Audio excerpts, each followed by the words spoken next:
પશ્ચિમ કચ્છ એલસીબી પોલીસને વધુ એક સફળતા મળી છે। ભુજ તાલુકાના પદ્ધર પોલીસ સ્ટેશન વિસ્તારમાં જુગાર રમતા 7 શખ્સોને ઝડપીને પોલીસે કાર્યવાહી હાથ ધરી છે।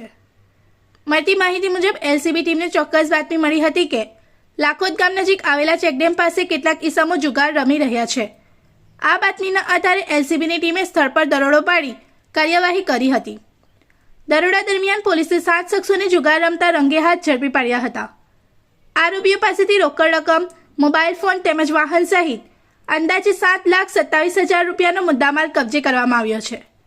હાલ પોલીસે ઝડપાયેલા તમામ આરોપીઓ સામે कायदेसर कार्यवाही हाथ धरी વધુ तपास शुरू करी है। इस वीडियो को लाइक करें, हमारे चैनल को सब्सक्राइब कर बेल आइकन जरूर प्रेस करें हमारी न्यू वीडियो सबसे पहले देखने के लिए।